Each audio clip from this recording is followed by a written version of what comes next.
Bom, eu cumprimento a igreja na alegria do nome do nosso Senhor Jesus Cristo, amém? Para mim é um motivo de muita alegria e honra estar presente aqui, conhecendo um pouquinho mais da Igreja Batista de Botafogo. Eu quero agradecer o convite dos pastores, o convite do Gustavo, mesmo ele não estando. Eu sou pastor na Igreja Metodista de Vila Isabel, junto com o reverendo Edson Sardinha, junto com o reverendo Edmar. E nós desenvolvemos um trabalho lá. E o meu foco é trabalhar junto à mocidade, junto aos jovens, junto aos juvenis. E esse tem sido um projeto de vida que Deus tem desenvolvido. E eu fico muito feliz de estar tendo a oportunidade de falar a língua dessa garotada, a língua dos jovens. E eu até hoje de manhã estava com o pastor Djalma, a gente estava na Juvenília, que terminou hoje. Acho que alguns adolescentes aqui da igreja estavam presentes lá. E realmente foi uma notícia muito difícil para todo mundo que estava lá. A Fábia era muito nova e foi muito doloroso para a gente ver o pastor Djalma voltando, chorando. E uma coisa que ele falou em direção às pessoas da igreja dele, enquanto a gente estava se despedindo, ele falou assim, perguntaram para ele se era para ter culto hoje à noite, porque a igreja é toda envolvida com jovens, com juvenis, todo mundo estava muito abalado, e ele respondeu assim, claro que é para ter culto. E o culto é para celebrar o Deus da vida. Então, faça isso por nós, celebre o Deus da vida. Então, em nome desse Deus da vida, eu quero te convidar a abrir a sua Bíblia no livro de João 3. Evangelho segundo João, capítulo 3, versículo 14 até o versículo 21. E aí, conforme você encontrar, eu vou pedir para você se colocar de pé.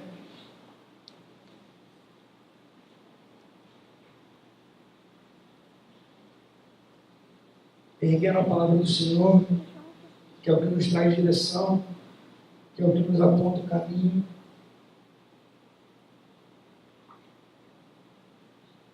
João 3, do 14 ao 21.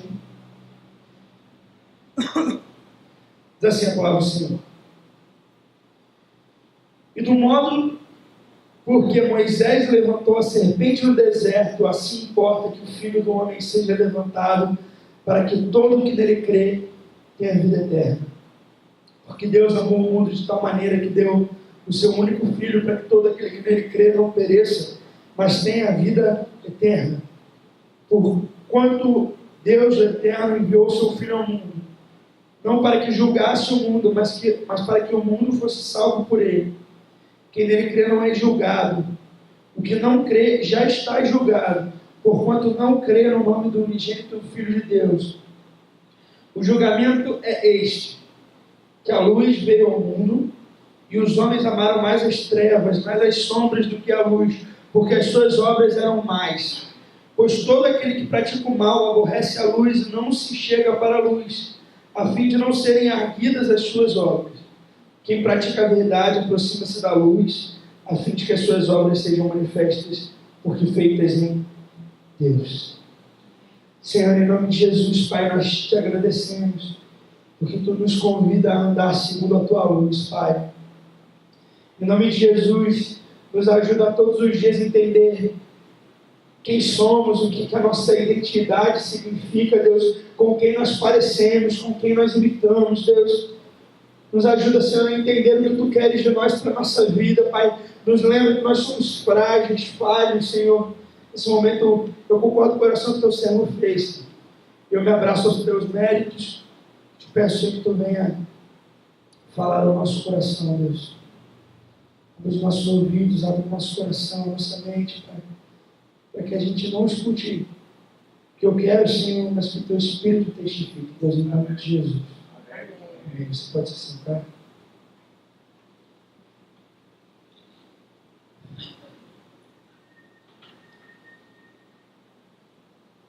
Eu essa semana estava na internet, eu assisti um compilado de vídeos de crianças que levavam um susto quando elas viam a própria sombra. Não sei quem já viu esse vídeo, já viu esse vídeo?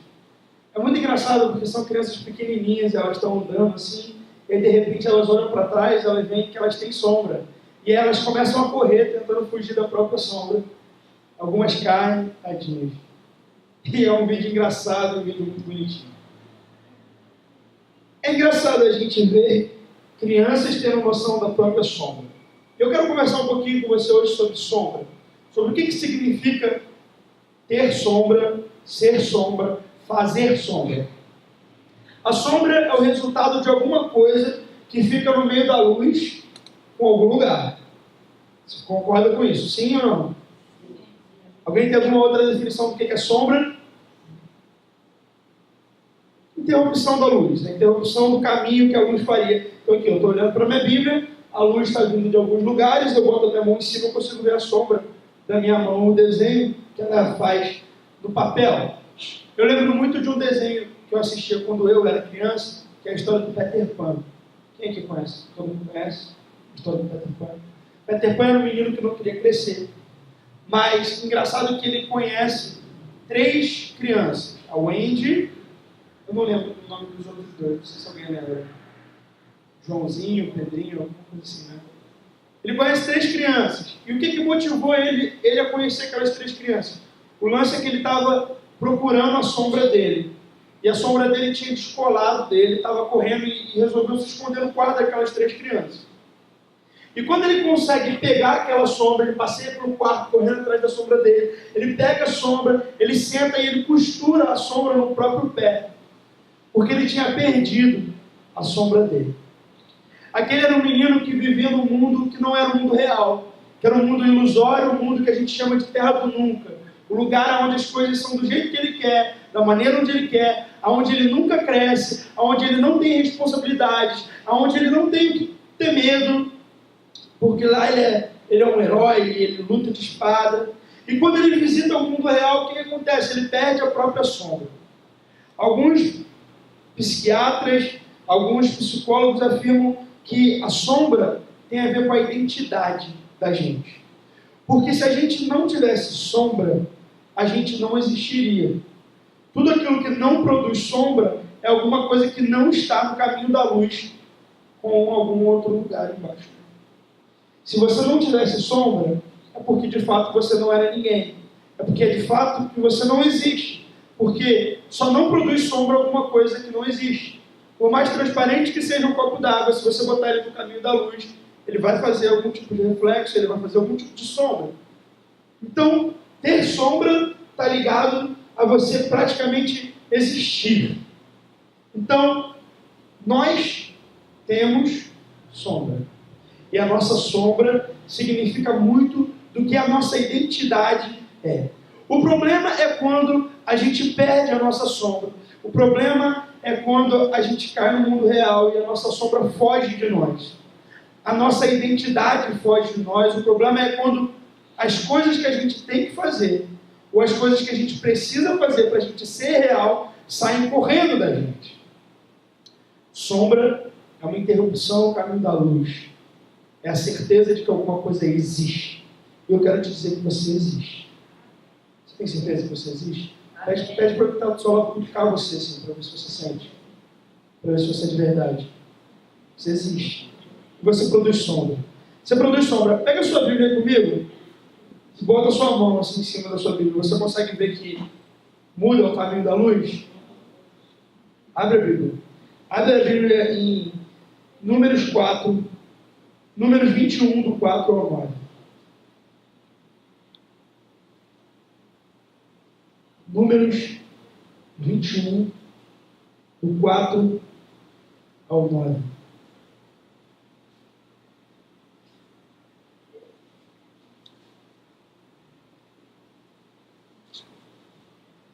Hebreus 10, 11 diz assim: ora, visto que a lei tem sombra dos bens vindouros, não é a imagem real das coisas, nunca, jamais pode tornar perfeitos ofertantes, com os mesmos sacrifícios que ano após ano, perpetuamente eles oferecem. Eu mandei você abrir números, fica tranquilo, a gente vai ler números. Mas Hebreus diz pra gente que a lei é sombra do que é real. Hebreus diz pra gente que o Antigo Testamento, ele é sombra do Novo Testamento. O Antigo Testamento, ele ilustra o Novo, e o Novo Testamento, ele ilustra o Velho Testamento. Então a gente tem um espelho narrativo, onde um é sombra e o outro é real. Então, para a gente ler o Antigo Testamento, eu não estou diminuindo o Antigo Testamento, eu digo para você que a gente precisa colocar a luz nele, porque senão ele é só escuridão. Ele é sombra. Porque o Antigo Testamento é sombra daquilo que há de vir.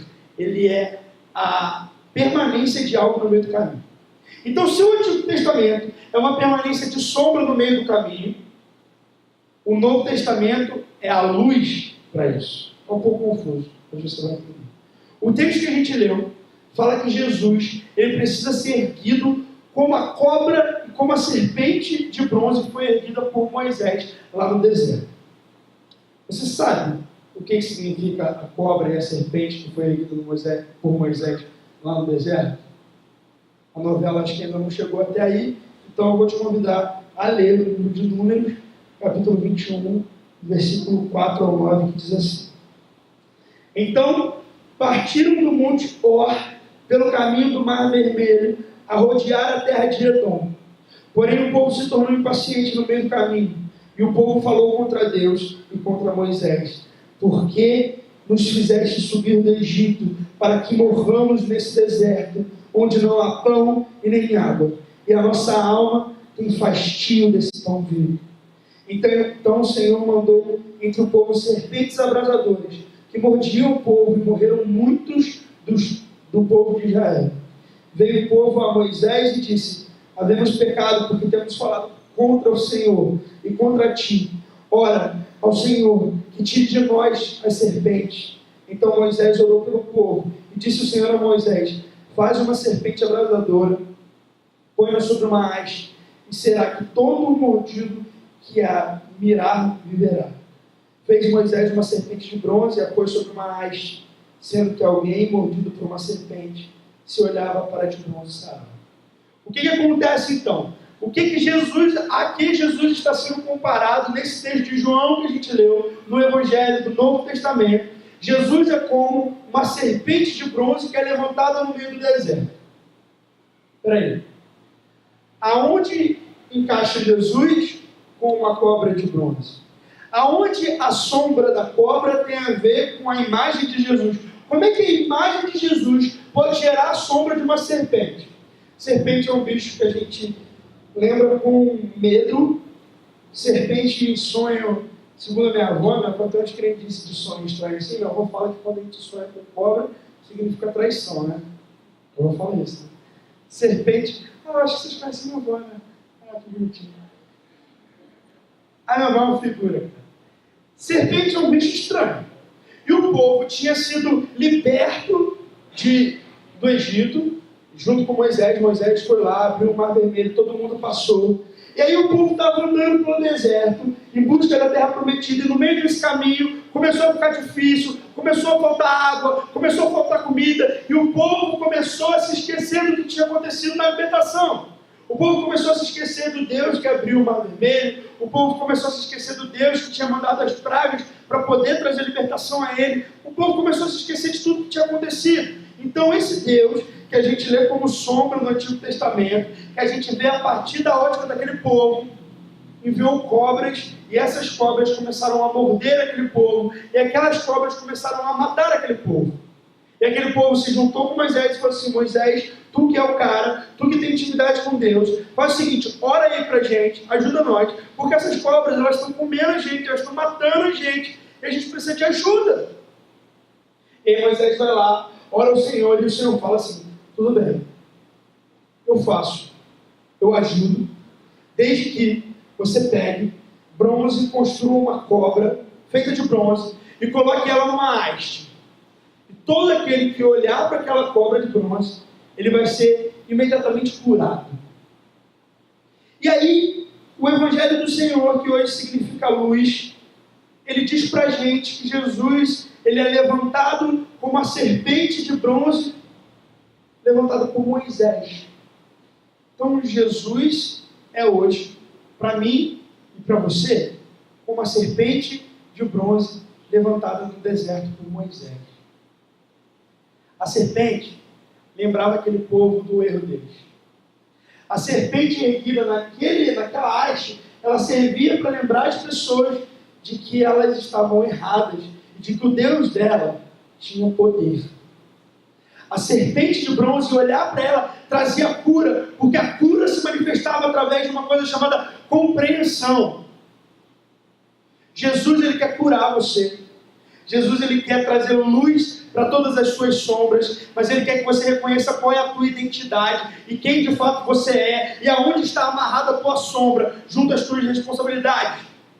Jesus quer trazer cura para você, mas para isso é preciso que você olhe para ele como uma serpente de bronze. Sabe por quê? Porque a gente esquece quem nós somos. E olhar para Deus significa a gente lembrar o nosso tamanho, porque Deus, qual é o tamanho de Deus? Deus é a maior coisa que existe na humanidade, né? Porque ele criou a humanidade. Pensando, ele criou a humanidade. E aí, se Deus olha para você e ele não quer mais que você exista, ele só faz assim, ó, e você não existe mais. Então, olhar para Deus significa você reconhecer o seu tamanho. Olhar para a grandeza de Deus significa você entender o como você é pequeno. Olhar para aquela serpente de bronze, para aquele povo, significava que eles estavam entendendo que eles estavam errados. Hoje a gente não tem mais uma serpente de bronze estampada no nosso carro, nem no alto da nossa igreja. Hoje, a gente tem uma cruz que foi apontada aqui como algo que justifica a nossa vida, que nos dá motivo e sentido para a gente existir. E quando a gente olha para a cruz, é preciso a gente olhar com o mesmo sentimento que aqueles hebreus olharam para aquela serpente de bronze. Você entende que olhar para a cruz significa você olhar para os seus próprios pecados? Você entende que olhar para a cruz traz cura e gera cura dentro de nós, porque gera compreensão. Porque olhar para a cruz mostra para a gente que alguém morreu pelos nossos pecados. E muitas vezes a gente usa a expressão fulano de tal está pagando pelos seus pecados, não tem? A gente fala isso quando a pessoa está sofrendo demais, aí você fala assim, pô, fulaninho aí, ó, está pagando pelos pecados dele. Dentro da luz que a gente tem do Evangelho, isso não existe. Porque todos os nossos pecados, eles foram pagos por um preço que a gente não pode pagar. Por um preço que não cabe a nós. Por um preço e por um sangue que foi derramado na cruz do Calvário. Então os nossos pecados, eles só podem ser pagos quando a gente olha para a cruz e reconhece que Jesus pagou eles por nós. Os seus pecados, eles não são pagos quando você se esforça, mas eles são pagos quando você compreende que todo o esforço de Jesus, ele existe para que você se esforce por ele. Perfeição para Deus não significa ausência de erro, mas perfeição para Deus significa aquele que é imperfeito, mas que não aceita a própria imperfeição, que luta para ser perfeito. Porque nós somos pecadores, nós somos mordidos pelas serpentes, e nós somos crios do pecado. Estamos todos nós picados. E quando nós esquecemos que nós estamos picados, nós caminhamos como se fôssemos curados. E a gente precisa entender que o elixir dessa cura, que a vacina para a doença que a gente carrega dentro da nossa alma, ela foi inoculada dentro das veias e do sangue de um homem inocente, que nunca pegou essa doença, um homem chamado Jesus, justificado. E é somente pelo sangue dele que a gente consegue ser curado. É somente pelo sangue dele que a gente consegue ser justificado. E a gente precisa olhar para a serpente de bronze, a gente precisa olhar para a cruz, entender que nós somos livres, não pelo que a gente faz, mas pelo que ele fez, que move o nosso coração a fazer todas as coisas por ele. Às vezes a gente acha que estar dentro da igreja faz com que a gente se lembre que somos pecadores, mas muitas vezes não. Muitas vezes estar dentro da igreja traz para a gente uma capa de perfeição.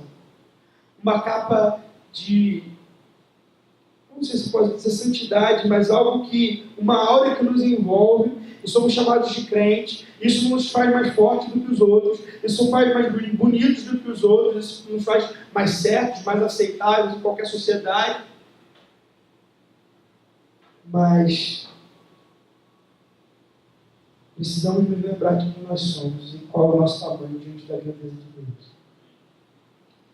Precisamos entender que eu não estou aqui pregando para um grupo de pessoas perfeitas, que não erram.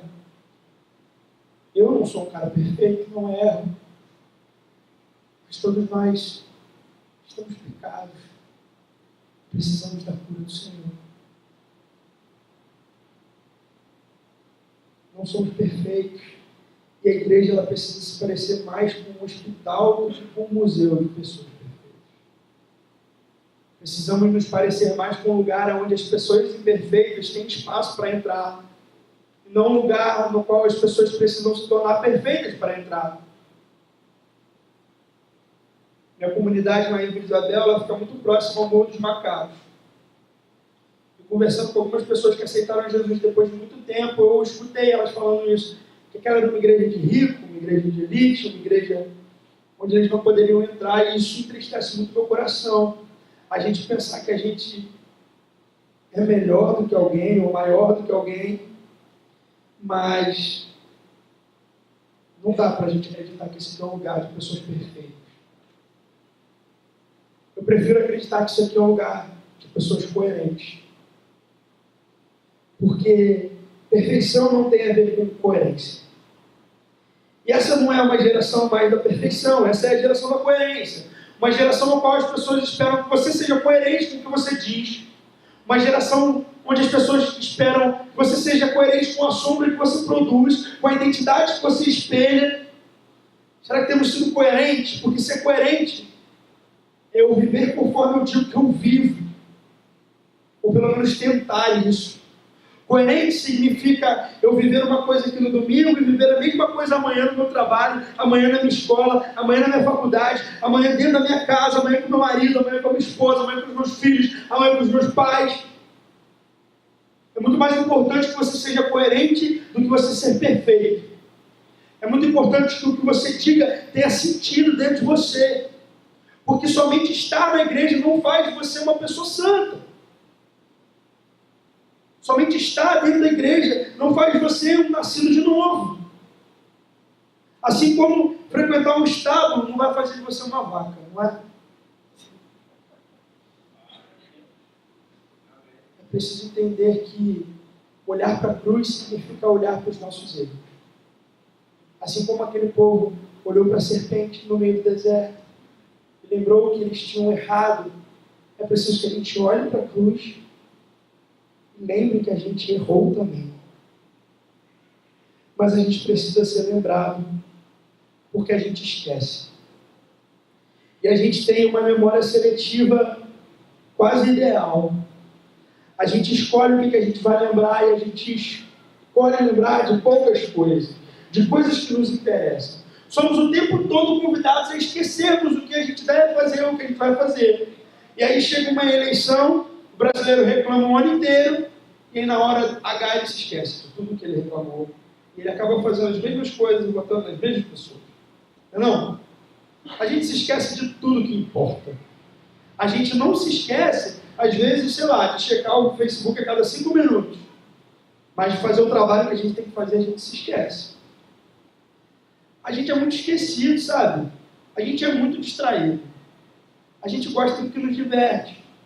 E a gente lembra pouco das coisas que trazem significado e de que trazem sombra a nós. E de que trazem sentido a nós. É preciso que a gente traga sentido às coisas que trazem vida, à nossa vida, e que a gente lembre de quem nós somos, de quem Jesus é, do que Ele fez por mim e por você, do que significa ser um pecador diante daquele que não teve pecado, mas que se entregou no meu lugar, que se entregou no seu lugar. E eu quero te dizer hoje, te lembrar hoje, que Jesus Ele te amou de tal maneira, que Deus te amou de tal maneira, que deu o seu único Filho, para que todo aquele que nele crê não pereça, mas tenha vida eterna. Ele te amou de tal maneira que Ele não se importou que você tenha pecado. E Ele te deu uma chance de tentar todos os dias de novo. Sabe, porque às vezes a gente acha que a gente é pecado e a gente é pecador. Às vezes a gente acha que esse é o melhor lugar para se estar, mas eu quero te dizer que não. Sabe por quê? Sabe a diferença entre um porco e uma ovelha? É que os dois podem cair num poço de lama, não é verdade? Os dois estão sujeitos a isso. Um porco pode cair numa poça de lama e uma ovelha pode cair numa poça de lama. A diferença entre eles é que o porco gosta da poça de lama e ele faz festa dentro da poça de lama. E ele se sente bem dentro da poça de lama. Ele se diverte ali na lama. A ovelha, quando ela cai dentro do poço de lama, ela pode até se sujar a sua lama, o seu pelo.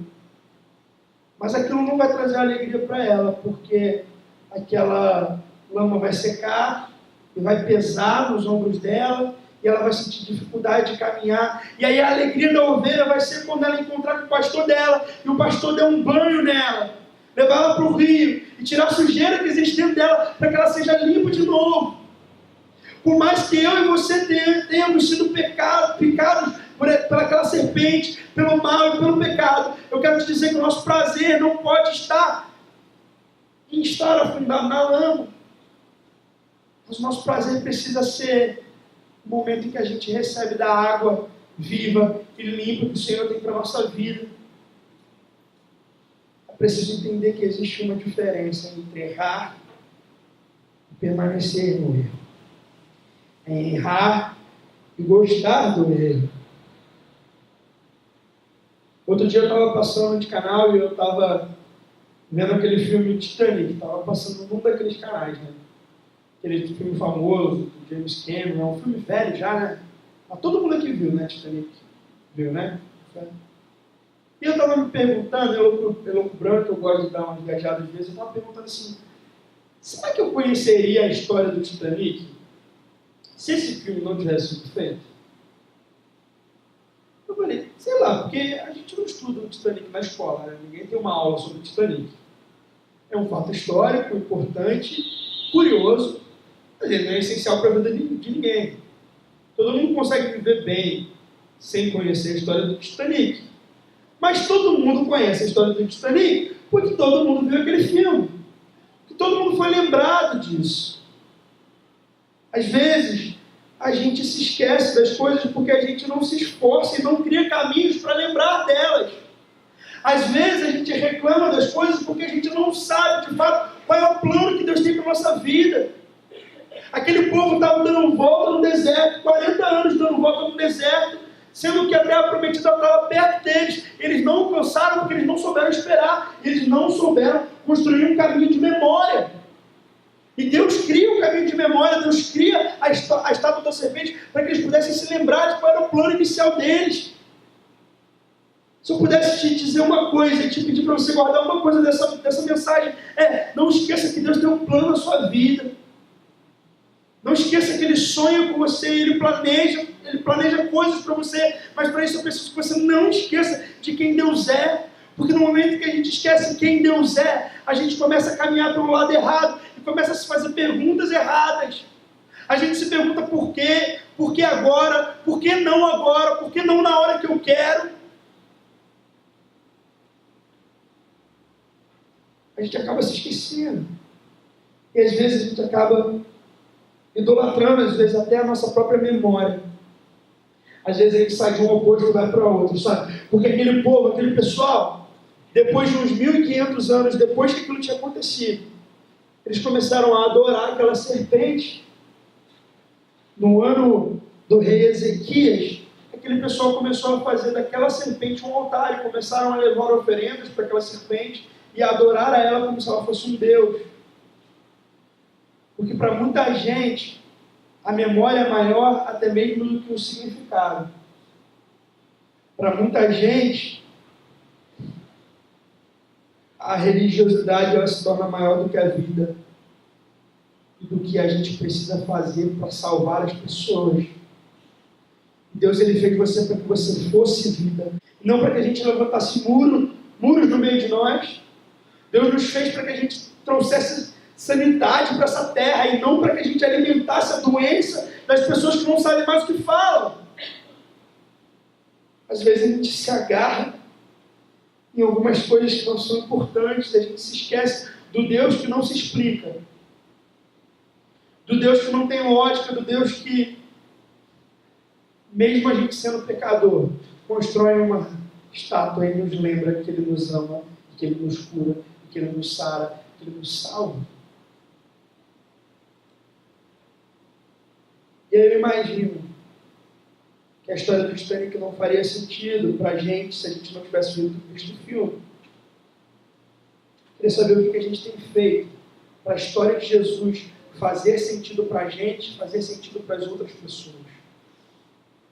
Será que nós temos sido a estátua para a qual as pessoas olham e se lembram do Deus que ninguém explica? Será que nós temos sido cruz? Será que as pessoas olham para nós e ao olhar para nós elas enxergam o Cristo ressurreto, o Cristo que não se explica, o Cristo que perdoou os nossos pecados e se fez carne, se fez sangue para nos trazer vida? Quando as pessoas olham para você, elas lembram o quê? Quando a luz bate em você, que tipo de sombra você gera na vida das pessoas? Qual é o desenho que é feito quando a luz bate em você? Espero que nós tenhamos a forma da cruz. Espero que ao olhar para nós as pessoas se lembrem daquele que nos amou, daquele que se fez maior do que nós, daquele que está aqui hoje, te convidando a se lembrar de que Ele te ama, que apesar de todos os seus pecados, Ele está aqui por você. Eu queria te convidar a fechar os seus olhos. Eu queria orar com você. Eu queria cantar uma música também. Muito obrigado. Eu queria que você escutasse essa música, que você meditasse nisso que eu falei, que você pedisse para o Deus que não se explica se fazer lembrado na sua vida, no seu dia a dia, para que a luz dele possa brilhar e possa gerar sombras de vida em nós, possa gerar sombra de justiça em nós, possa gerar sombra de cura, de poder. Obrigado, Senhor. Obrigado porque Tu és muito maior do que os nossos problemas, do que as nossas dúvidas. Nada é igual ao seu redor, tudo se faz no seu lugar, todo